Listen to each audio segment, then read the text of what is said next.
Over the Line Extra, your weekly Galway GAA podcast with Ollie Turner and Sean Walsh. Welcome on in. It's Over the Line Extra. Glad to be back after our summer sabbatical.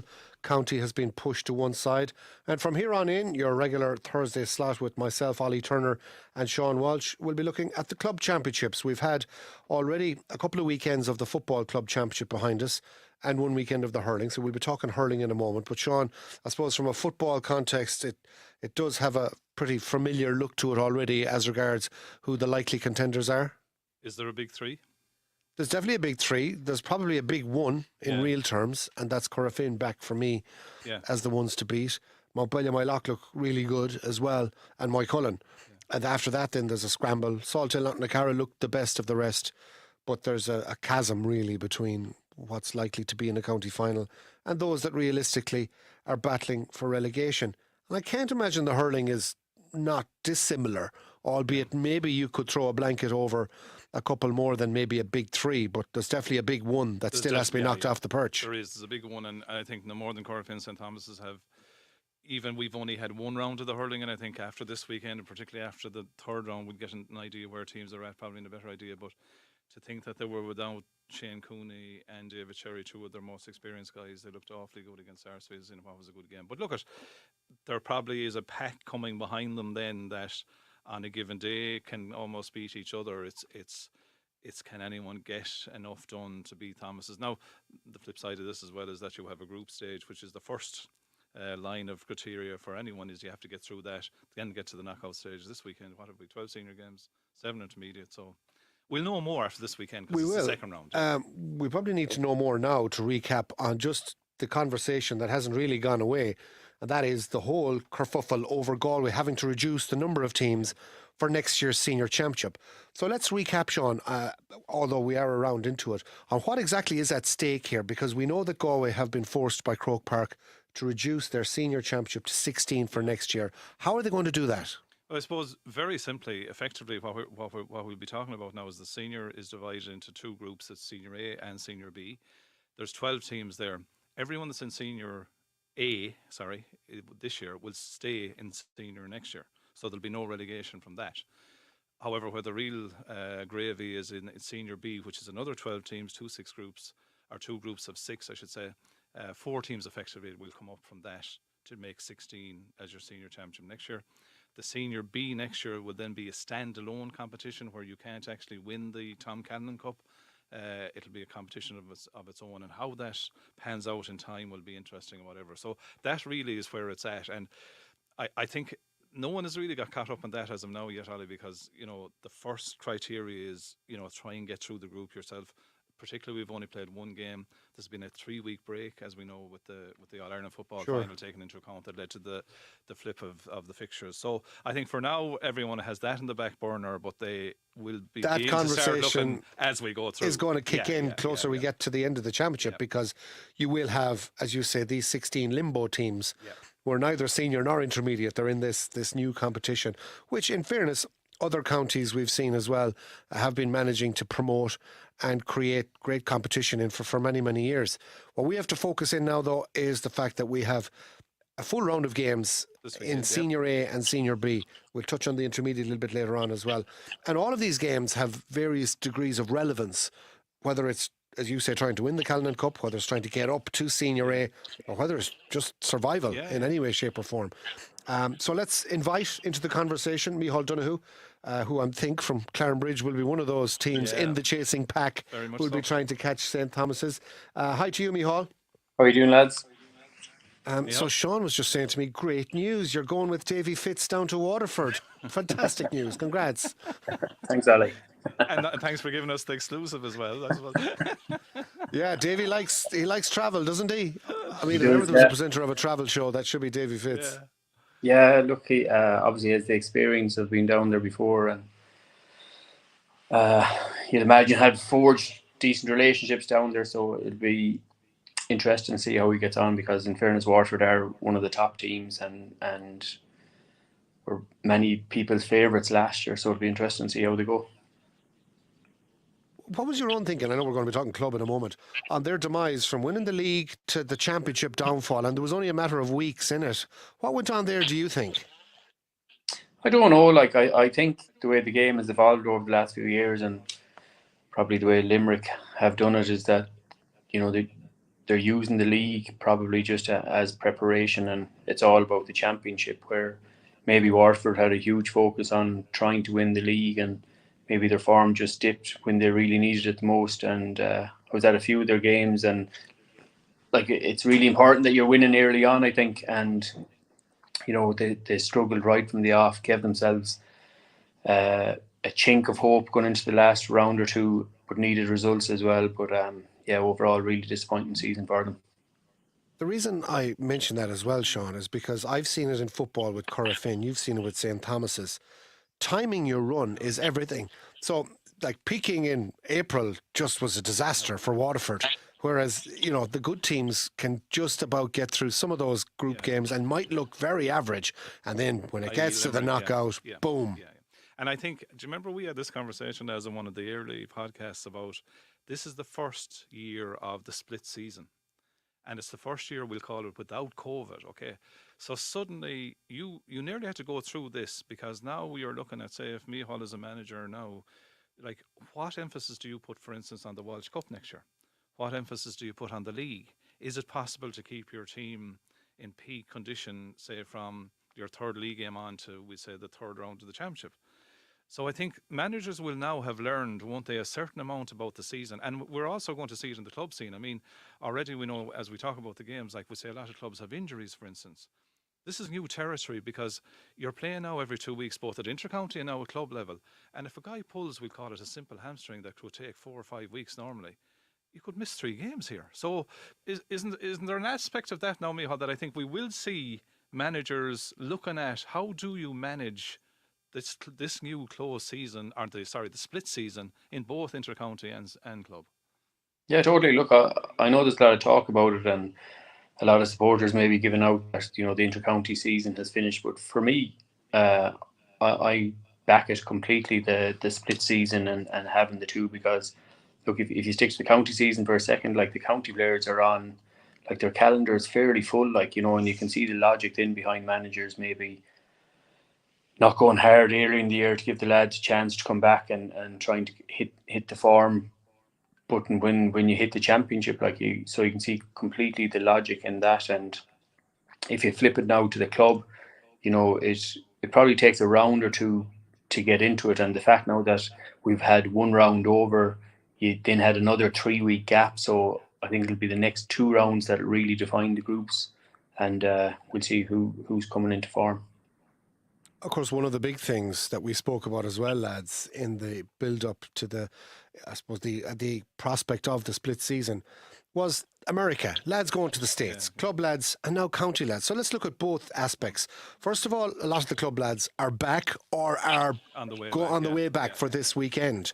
And the other side of it is, after a huge slog of maybe 6-7 months, how many of these intercounty lads are thinking of going in the opposite direction, be it to the Australias or the Americas? Because are they really going to consider, I know it's their club, that they're going to have to look at maybe another 3 or 4 months of this and keep both sides of the split season going? Yeah, and I think, didn't we see it was a lot of the Mayo players, for instance, headed off nearly the minute the final whistle was blown on their championship.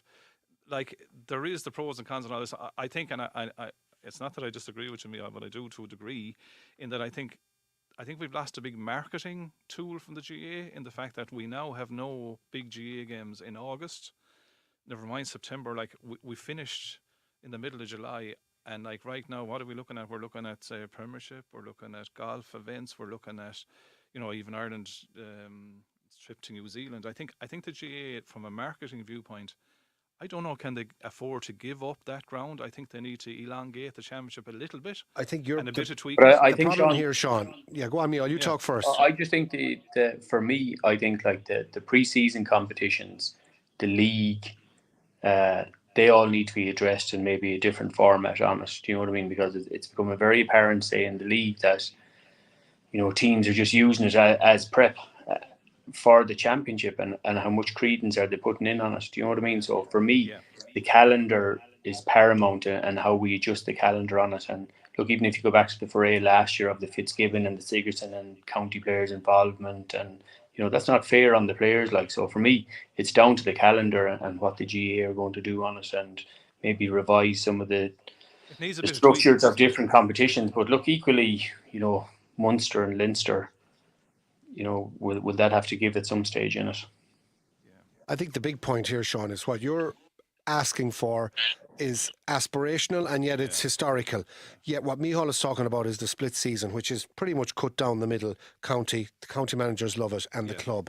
In an ideal world, I think, and we'll get Micheal's thoughts, sure, the inter-county season will go later in the summer so that you have an All-Ireland final where, the kids are going back to school that week or whatever. The problem with that is the club needs to have started at that stage, and therefore the constant demands of the inter-county manager where they won't release players is compromised as well. I think that's where we need to come and maybe build in 2 or 3, we'll call it National Club Day dates in the calendar, to say play 2 or 3 rounds of your club championship and say play one of them in April, one of them in May, and one of them in June, where the dictate comes that a county manager, the county team plays on a Sunday, they release their players for the following week, and it's a club game week, and everyone is doing it across the country. And that sounds fine, Sean, but for me then what you end up is like the soccer, where the club manager tells his player, you're injured, you're not playing for Ireland or for England this week. And it's the same thing. The county manager will go to Sean Welch or Ollie Turner. By the way, Turlock already have 2 wins. They don't need you this weekend. You've got a hamstring, right?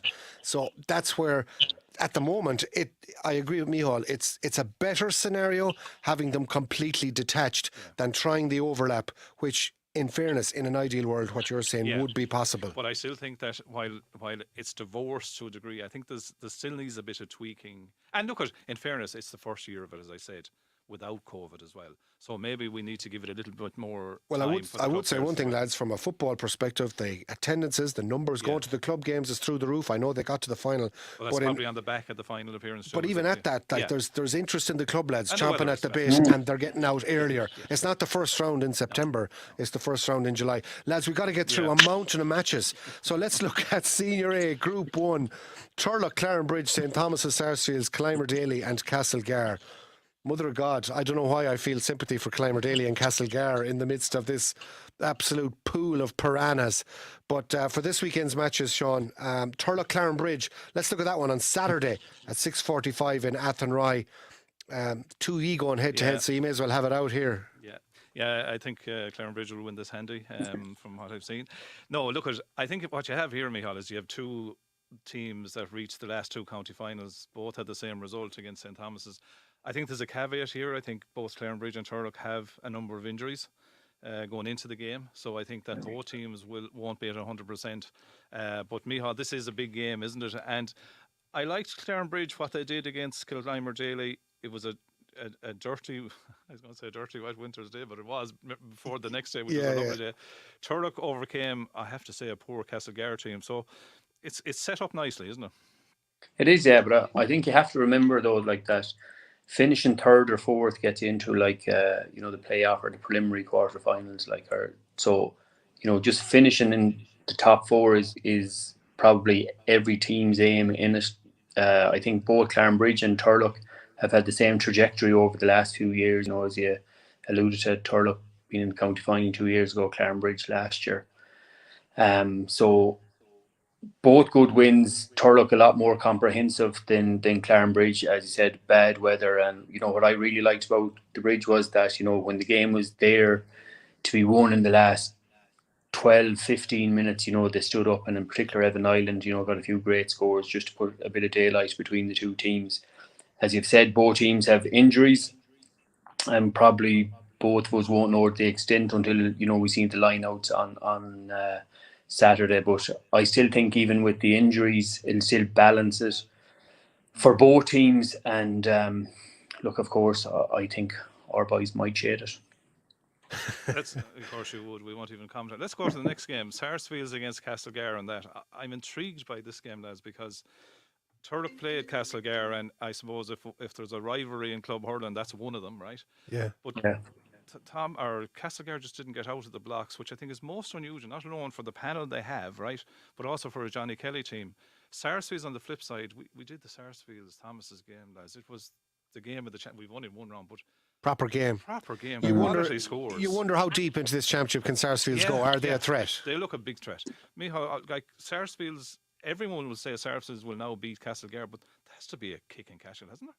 There has to be a response, and I think that'll be Johnny's Kelly's message. But like, if you go back, and they were having a really good run last year as well, and was it just pipped at the post to go through to the qualifiers? And equally, I think Sarsfield's going into their last game last year were top of the group, and still ended up going out on scoring difference. So like, they are one of the form teams over the last few years, and what's really interesting and good to see even so early in the championship, the introduction of so many young fellas to different teams and new players coming on, and that was really evident for Sarsfields with the young Murphy fella last week. Darren, So I think that's really exciting for supporters as well. But for me, I just think Sarsfields will be too strong for Castlegar. I think Castlegar will be looking for a way better performance, but I'd expect Sarsfields to win that game.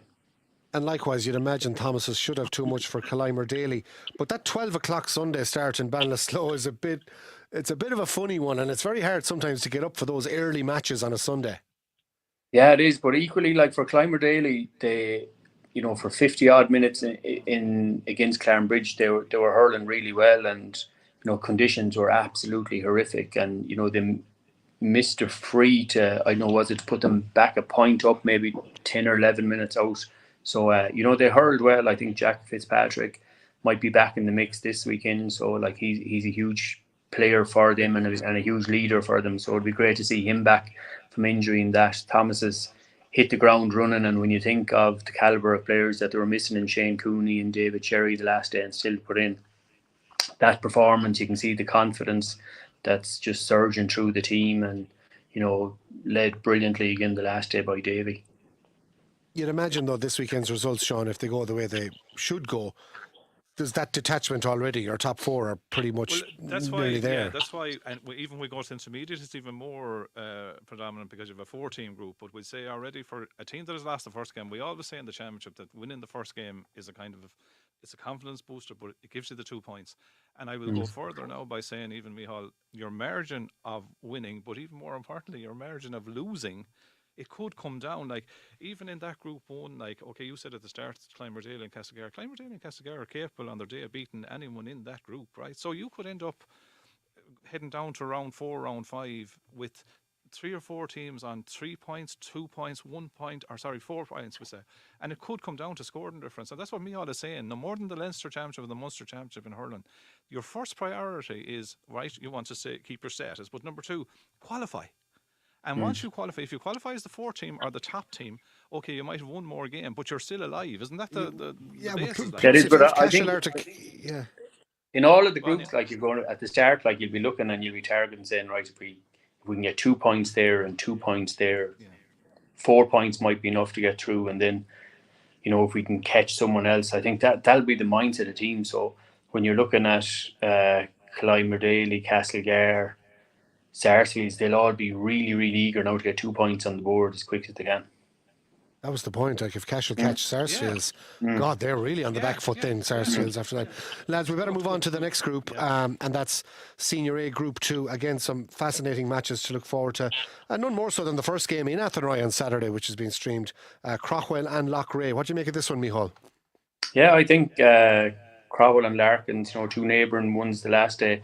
Loughrea edged it under a new management team there with Tommy Kelly and a big back room, with really established coaches. So they'll be looking for a big year this year. They got over Larkins, and now they're facing another rival in Craughwell. So, like, I think it's going to be a really, really tight game. But Loughrea, imagine, might be going for the 4 points after that one. I'm sure they will, and likewise, I suppose you look at that Larkins-Gort game. Yeah. I mean, these are 2 proper teams as well, aren't they, in the overall picture?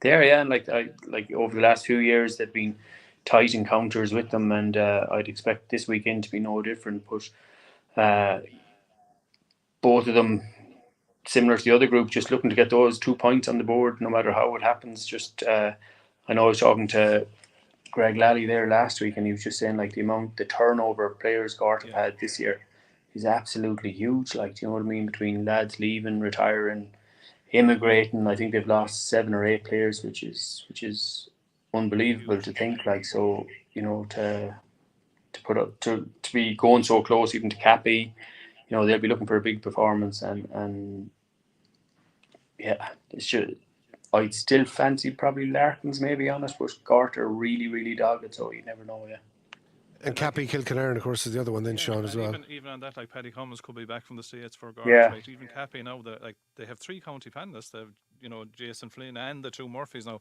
But as you say, Kilkenarn against Cappy, Cappy still did what Cappy do in that game. Like, they got Mannion to come off the bench. I think he hit 1-2. I don't think Donal Mannion is involved with them now, but I think he might have picked up an injury as well or whatever. But Cappy will fancy getting the 4 points here on the board quickly against Kilkenarn, won't they? Kilkenarn, who've had, say, the likes of Sean Connaughton, Ian McGlynn, Jack Welsh.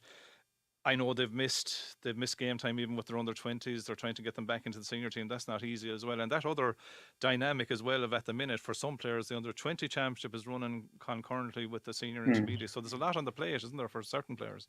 there is. Yeah, but look, even if you're looking at the scoreline the last day, Kilkenarn scoring 9 points. Like, they just probably had a really poor performance. I seen them against our boys in the league here earlier in the year, and they were really, really good. Like, so I'd say they'll be looking for a huge performance and seeking to get something out of it.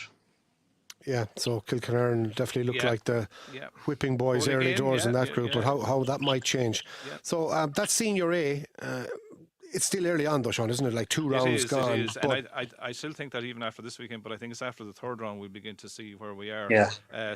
Senior B, I mean, as we said, we talked about at the start, the carrot, but some interesting games here. I have to say, Micheal, I was taken with Mike Cullen's victory over Athenry. I know Keane Burke is missing for Athenry. Mike Cullen retained the services of John Hardiman on their coaching ticket, which, you know, John is a well-renowned coach. That was a big win for them. They take on Baha now, and then Athenry take on one of the form teams from the last day, Killadee Leitrim. So significant games there already. Yeah, it is. And look, from Mike Cullen's perspective, you'd have said, as you said, a brilliant win against Athenry. You know, now they see, you know, the comprehensive win Oran Mary had over Baha. You know, they see a huge opportunity here to get 4 points on the board early, which would be huge for them. Baha, you'd be looking for a big response. So a big game, you know, was potentially, you know, could set Mike Cullen up really, really nicely if they had 4 points after 2 games. Killadee Leitrim hitting 230 against Team Aberdeen. We'll talk about them in a minute. Killadee Leitrim have, lads, what a lot of clubs don't have. And, you know, they've been a team for the last few years, and I know they've been hit by injuries, they've been hit by immigration, but they have a core of players. But I tell you what, they really have. They have a core of good forwards. They have Conor Malloy, Brian Malloy, Colin Malloy, you know, who are both, you know, throwing Dylan Twalloway. They have quality guys that can eke out a score. And that's a major factor, Micheal, isn't it? And a team more than with Clarenbridge and Turrick before that down at underage. Killadee Leitrim were always knocking at the door. No, they were, they contested a lot of minors. They've, you know, even last year they pulled 1 or 2 scalps, like, you know, so they'll take a lot of confidence from that. And look, it doesn't matter what grade you're playing, it's about getting experience in the big knockout games. They had that last year. You know, I'm sure as a club and as a team they'll want to get back there again, and you know, they had a great start the last day and they'll be trying to replicate that now again the next day. Well, the reality is, like, Thomas has scored there 225. The only one that got more than them was Kennedy Leitrim. And whether you like it or not, in the football and in the hurling, it's amazing if you go through the statistics of the top scoring teams are the ones who end up topping their group and end up probably winning the championship more often than not. That might seem an obvious thing to say, but it's the hardest thing to do. Like, it's to keep the scoreboard flying and ticking over, and it's good. So they're definitely the team to watch there as well. And before we leave that group, then we have to talk about Team Aberdeen and Oran Mor, Oran Mor, who are beginning. Look, at we saw. God, it wasn't great to see an old familiar name getting a goal. Young Anthony Keeley coming on for his first senior championship game, getting a goal the last day. At 17 years of age, it's a fair introduction. It is, Ruben David coming in, they're building team. But Team Aberdeen, we did them in the stream game. They were disappointing. And what I'm saying now is this is a big game. No more than Cashel, this is a big game for Team Aberdeen this weekend, lads, isn't it? Because, you know, they were in the relegation final last year. They don't want to go back into it. So we're going to have to see a kick from them now, aren't we? You're going to see a huge kick, Sean, but for me, they've been struggling with form a bit. Like, so, you know, they're really going to have to dig deep to get something out of it, where Oran Mor, I think, are a sleeping giant to a degree. Like, you know what I mean? They're a huge physical team. I think the last day they introduced four young lads, which is brilliant to see. You know, Anthony, Ruben, David, you mentioned there, like, and you know they've a great young lads coming behind. Like, do you know what I mean? So And OG Mac. yeah, and they've started really really well. Like, so they'll be looking again to keep marching as early as you can. Like, I think, you know, when you the first one won, you're just saying, right, can we put another one to it? And you know, you're just gaining confidence. And can you take the stress of qualifying out as quick as you can? I think that'll set you up for the knockouts. And you know, it also leads to the debate then of, you know, senior A and senior B. And I know the consequences for next year, but even for this year, for me, like, if you can navigate yourself through senior B, you know, be working on your game plan or your tactics or whatever it may be. You come out, get into one of those prelims, you take out one of the top teams, you're in a really good position going into that quarter final. So there could be a dark horse coming out of that group. Yeah, that Oranmore Teen Aberdeen game is on in Gort at 6:45 on Saturday evening. But the curtain raiser is Ardrahan Portumna. Yeah. And again, fair play to Portumna. They came out of the blocks with 23 points on the board and got the first win. So, I mean, you would have thought they could even been under pressure in that group. But now they've given themselves a real foothold early on. And if they can build on that with a victory in that opening game in Gort against Ardrahan, they really will be flying. But who do you see as favourites for this one?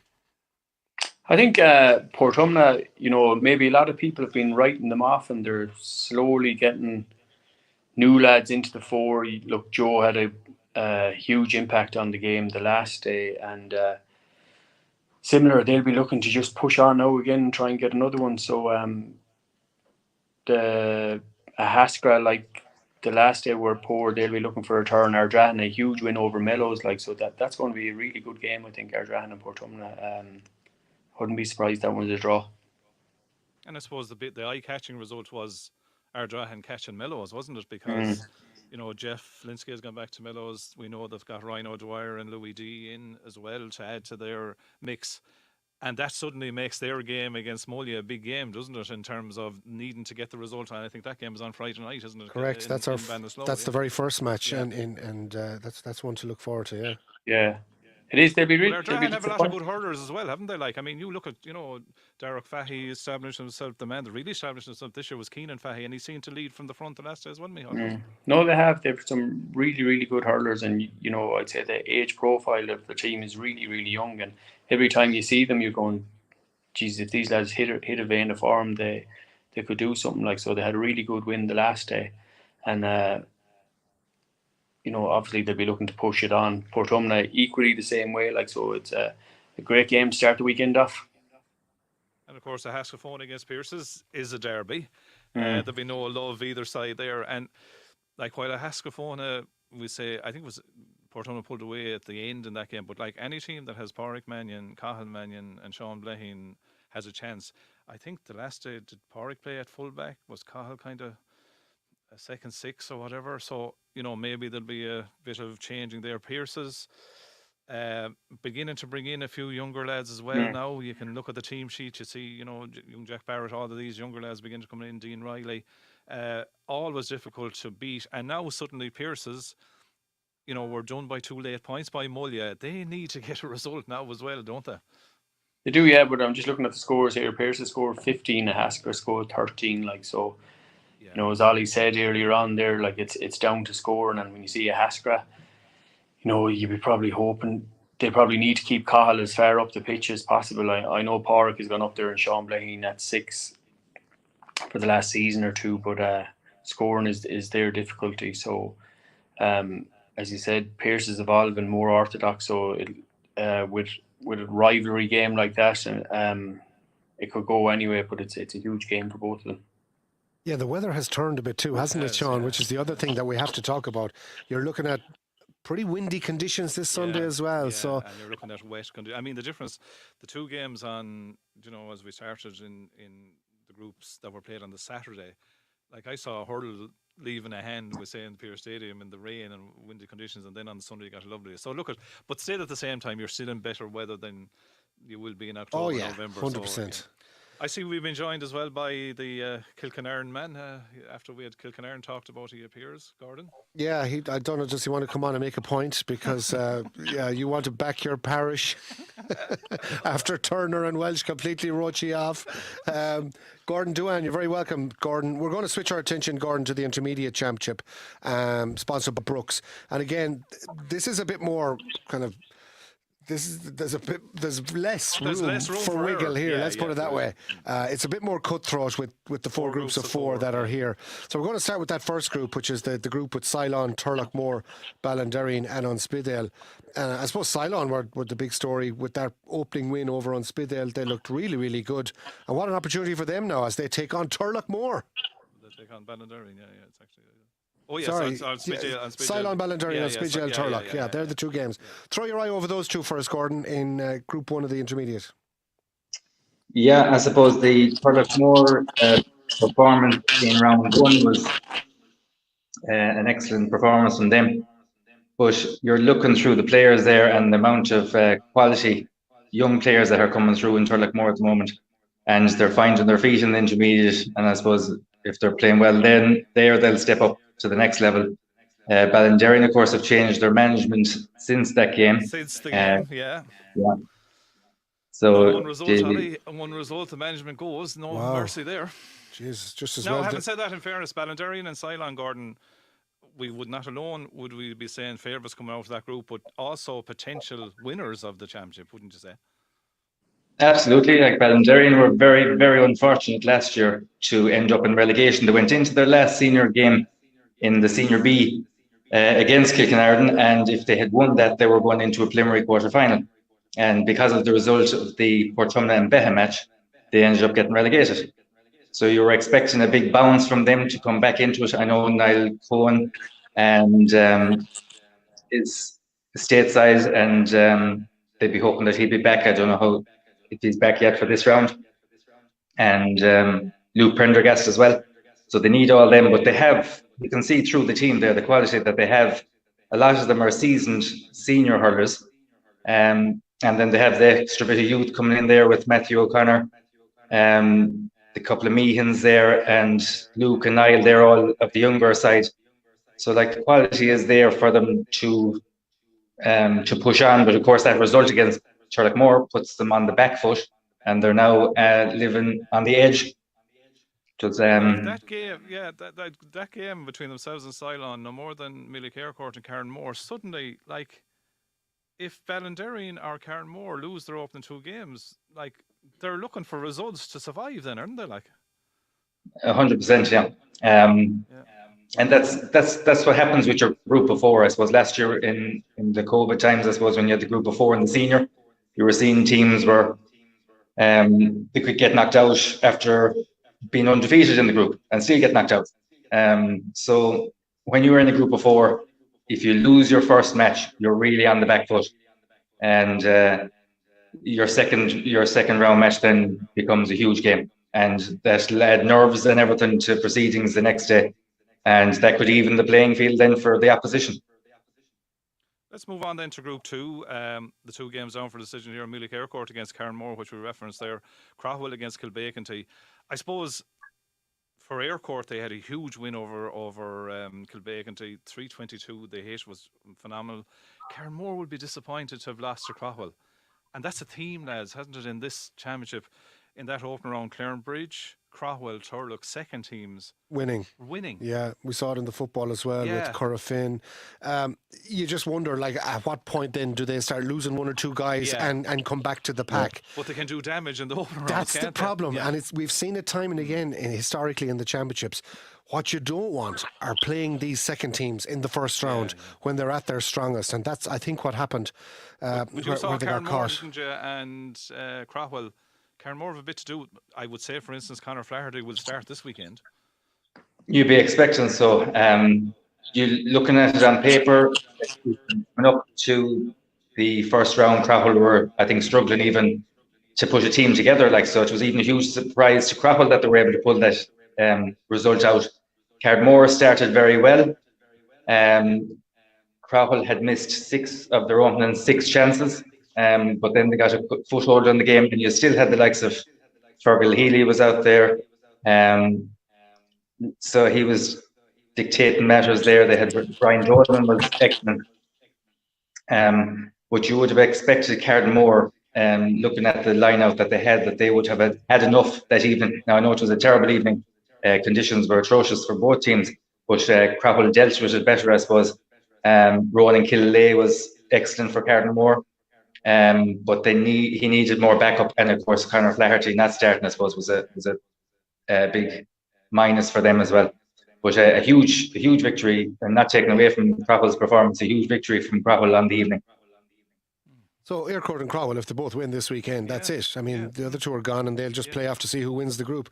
Group 3, and we talk about kind of standout results, and you look at the teams that laid down markers. Now, leaving out the second teams that you referenced, Sean, I mean, Meelick Aircourt obviously look like they've got winning the championship on their minds. So too Abbey Knockmoy, who every couple of years, I know they drop down from senior, but they tend to win an intermediate and get back up. And they put 27 points on Kiltormer, which was a cracking match, 27-22 first time round. So Abbey have Castlegar, who were well beaten, let's face it, by Killimer Gordon in that first round. So here's a great chance for Abbey as well to just take a right stranglehold on that group. And Killimer, who were finalists last year. Likewise. Well, Yeah, I suppose going on form and coming into it, you'd be looking at the group, you would actually be predicting the group to finish the way it is at the moment. Let's say Killimer, Abbey Knockmoy, and the fight for third and fourth between Kiltormer and Castlegar. Killimer were impressive the last day against Castlegar, and they'll be looking, of course, there were fears, very unfortunate in the intermediate final last year. It was a victory in their grasp, and it was snatched away for them in injury time. So they'll be looking to bounce straight back to nothing short of a county final will be a disappointment for them this year. And Abbey Knockmoy will look at the group and they'll say they have a fighting chance to come out of it as well. Kiltormer have been struggling the last couple of years. Castlegar are thereabouts. They're usually in with a shout of qualifying. But after the first round matches, you have Abbey Knockmoy and Killimer in the driving seat. And you would be expecting both of them to win their games this weekend. I wouldn't be thinking that Castlegar or Kiltormer will have enough to defeat Abbey and Killimer respectively. Yeah, so you could be looking at that group being wrapped up. We know now that Gordon is going off now, putting 20 quid the opposite way. Like, you're saying that he stayed in that pub. He's looking for the info as well as writing notes there as well. Quick word, lads, on Group 4 before we tidy up, Sean, as well. And of course, just one game. We have the one match. Yeah, Clarenbridge last week came a cropper to Kinvara, which was a fair achievement now. And I think Micheal, by all accounts, Kinvara were good in that game without Conor Whelan, who's gone. I think he's out in Doho or somewhere like that, isn't it? But Rahon Newcastle taking on Anadown. Rahon under Darren Shaughnessy have had two decent seasons. The Anadown one always gets me, lads, because we all know, look, at Damien Comer is going to be an all-star footballer, huge part of Galway's success story this year. But he's a fantastic hurler as well. And Anadown, as a dual club, never seem to have that full complement when they're playing. They play Rahon Newcastle. They were beaten by Clarenbridge in the first game, so that's a big game for them. But I'd say they would love a system whereby they could have access to a Damien Comer, wouldn't they? Yeah.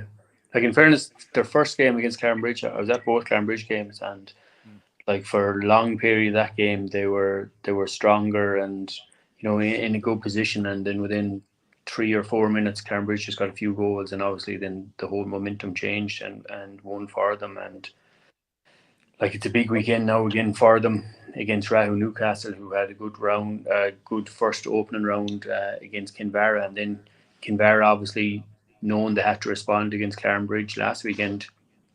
They were absolutely outstanding. They're used to the ball. They were totally deserving of the victory and hurled really well. So, you know, they're in a good position at the minute. So Rahon will obviously be looking to extend it and get to four points. Anadown, under the stewardship of Brian Holland, I'm sure we'll be looking for a huge performance. So yeah, that'll be a good game as well.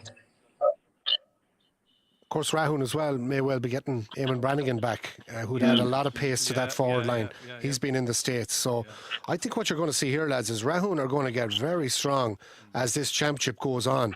And watch out for them when it comes to the knockout stages if they get out of that group, which I'd expect that they ought to. And Gordon, like the setup of the intermediate championship, as we were referencing, you said it was like the senior last year, but you win the second game, you have a week off, you win your third game, suddenly then you're into it's a straight quarterfinals. The top two go to the quarterfinals, a little bit of a carrot if you top the group, but this is a kind of a full-on championship now. It's time to be getting into gear, isn't it? It is like in a group of 6 in the senior, you have a small bit of wiggle room, but you don't have any in the intermediate. Like as you said there, as I said previous, I suppose the round one is hugely important. And let's say you're looking at it there now, and let's say 2 groups might be even wrapped up after this weekend, and you could be fighting for first and second, but there's definitely 2 groups then that could be going down to the wire and going down to your last round of matches. But yeah, going back to Aircourt, I saw them as well against Kilbeaconty. Aircourt, the enigma, they're thereabouts every year. They're topping the group early doors, but get to a quarter-final and a semi-final, and they seem to just fall off a cliff. So you'd be expecting a big push from them this year. They look very impressive in round 1, and you can see them topping that group comfortably. And let's say when you get to your quarter-finals, any of the teams that are going to be there in the last 8 are going to be aiming at a chance of winning. And it'd be a brave man now that'll be going in, putting a few pounds on it. Sean, you might give me a loan of 20. I think I've a minus in my account after the Kilkenarden Crawford match. So I'll be looking for favours. The other thing, the other thing before we let you go, the academy season is fully up and running now. I think beginning to come to, is it final days or whatever? You were involved obviously with the 15s, but the under 14, 15, 16 academies coming to a conclusion in the next few weeks. Yeah, Saturday week is our big day for the academies at under 14, 15 and 16. The 16s are going to be in Cork with an A and a B team. The under 15s are in Tipperary playing the Arbonne and the John Doyle Cups. It's hosted around Nina and the clubs there, Toomevara, Barrasillee and Moneygall. So everything's within an hour, 10 minutes. So there's a 1 round of match, a refixture with Tipperary that has to be played this Saturday. And depending on how that game goes will determine where the 3 teams are positioned next Saturday. The under 14s then I think are an affiliate with their 3 teams. So there's 3 teams at 14, 3 at 15 and 2 at 16. But a huge weekend ahead on Saturday week. And you talk about Tipperary, Sean. I mean, we saw it last weekend in the football. It'll be the same story this weekend as regards the impact that the passing of Dylan Quirk has had on the entire GA community. And it still is hard to believe because, you often hear tales of different players that, for whatever reason, pass away, be they abroad or whatever. But in the height of a championship match, like we're going out to see all these games this weekend. And we'll all get engrossed in them and there'll be injuries. And we'll be given out and we'll be roaring. And why didn't you bring on this fella? And here we are in the middle of a tip senior championship match, a young fella in his absolute prime, just, collapsing on the turf and passing away in front of everybody's eyes. And it's just heartbreaking. And I know it's had a huge impact down in Tipperary, but it is definitely being felt right around the country. It is. And like for a guy that also was making his way onto the tip senior team this year and played at wing back in the championship under Colin Bonner,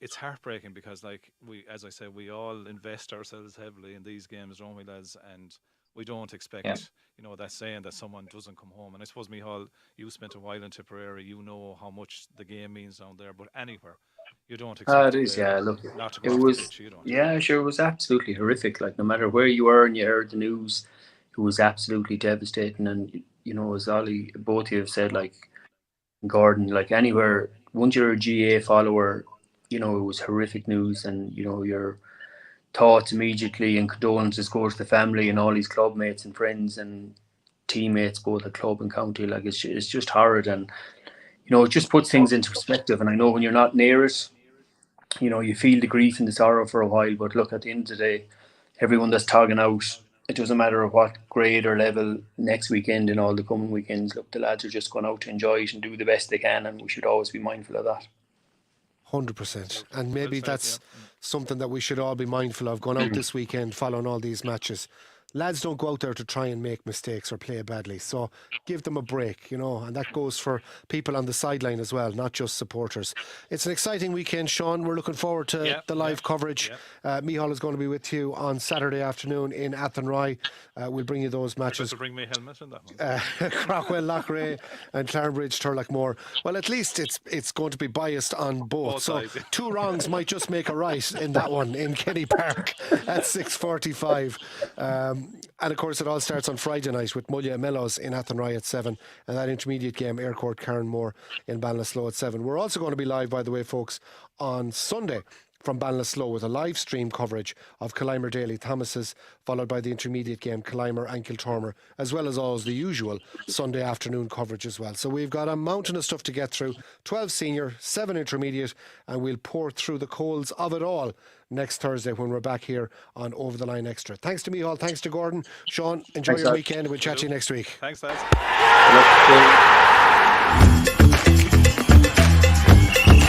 Over the Line Extra, your weekly Galway GAA podcast with Ollie Turner and Sean Walsh.